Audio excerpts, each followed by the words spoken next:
رابعہ بصری رحمت اللہ علیہ کو دنیا سے گئے ہوئے 1200 سال ہو چکے ہیں، لیکن ان کا نام آج بھی زندہ ہے، رابعہ بصری۔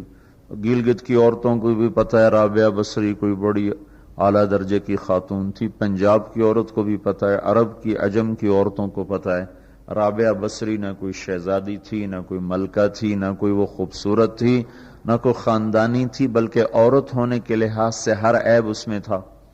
خاندان اچھا ہونا چاہیے تو وہ غلام تھیں، باندی تھی، شکل اچھی ہونی چاہیے تو وہ بدصورت تھیں، کالی تھی۔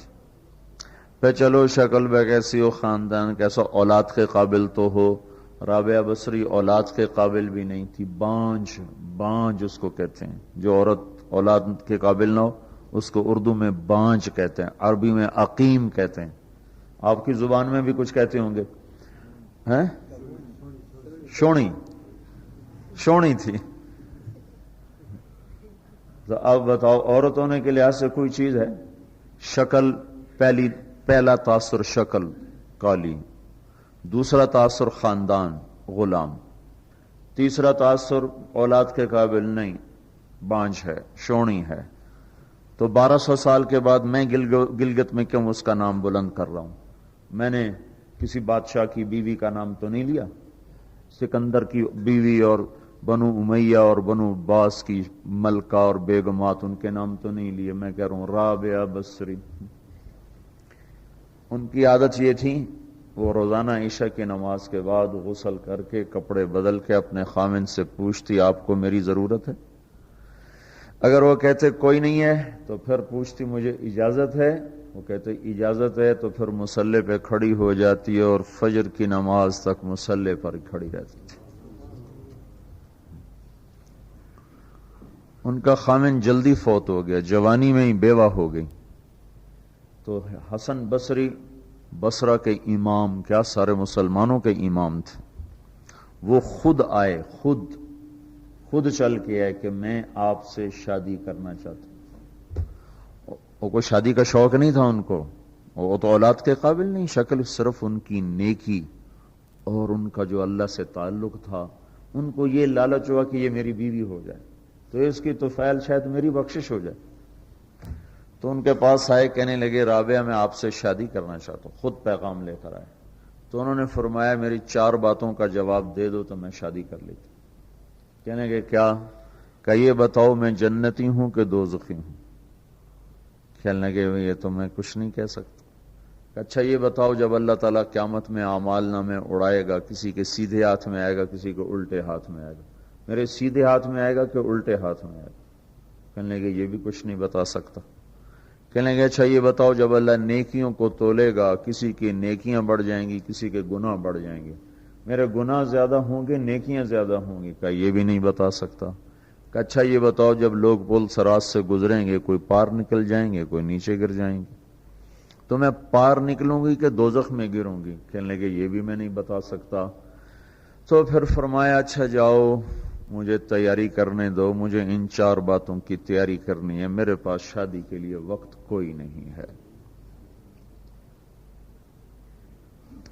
ایک دن اٹھی، سالن پکانے کے لیے سالن ہانڈی، دیکھا تو پیاز کوئی نہیں، اب پیاز کاٹ کے ہانڈی میں ڈالا جاتا ہے۔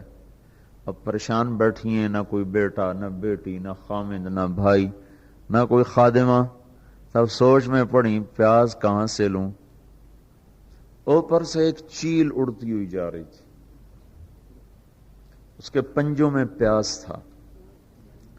جب وہ اوپر آئی ہے تو اس کے پنجے چھوٹے اور پیاز سیدھا رابعہ بصری کی گود میں آ کے گرا۔ کہ جو ہم سے دوستی لگاتے ہیں ہم پرندوں کو ان کا خدمت گزار بنا دیتے، ہاں جو اللہ سے دوستی لگا لیتے ہیں اللہ دنیا ان کے لیے مسخر کر دیتا، اللہ دنیا ان کے پاؤں میں ڈال دیتا۔ تو جب ان کا انتقال ہوا، رات کو ان کا انتقال ہو، تو اپنی خادمہ سے کہا بس 2-4 آدمی بلا کے مجھے جلدی سے دفن کر دو، کسی کو نہ بتاؤ، صبح لوگوں کو بتا دینا اور مجھے کفن دینا میری اس چادر میں جس میں میں تہجد پڑھا کرتی تھی۔ تو انہوں نے راتوں رات دفن کر کے صبح اعلان کیا، شور مچ گیا، ہائے کیوں بتایا، کیوں نہیں بتایا، کیوں؟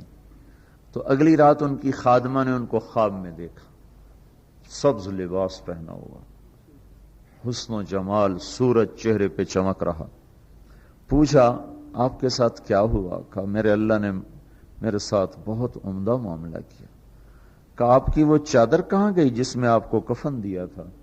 کہا وہ اللہ تعالیٰ نے اتار لی ہے اور مجھے جنت کا جوڑا پہنایا ہے، اور اس چادر کو اللہ نے سنبھال کے رکھا ہے، جب قیامت کے دن میری نیکیوں کو اللہ تولے گا تو اس چادر کو بھی اس میں تولے گا۔ انہوں نے پوچھا منکر نکیر کا کیا ہوا؟ سوال جواب ہوتا ہے نا، منکر نکیر آتے ہیں، ان کا کیا ہوا؟ کہا وہ آئے تھے تو انہوں نے مجھ سے کہا من ربکی، تیرا رب کون ہے، تیرا رب کون ہے؟ تو میں نے منکر نکیر سے کہا جس اللہ کو 40 سال نہیں بھلایا اس کو 4 ہاتھ زمین کے نیچے آ کر میں بھول جاؤں گی۔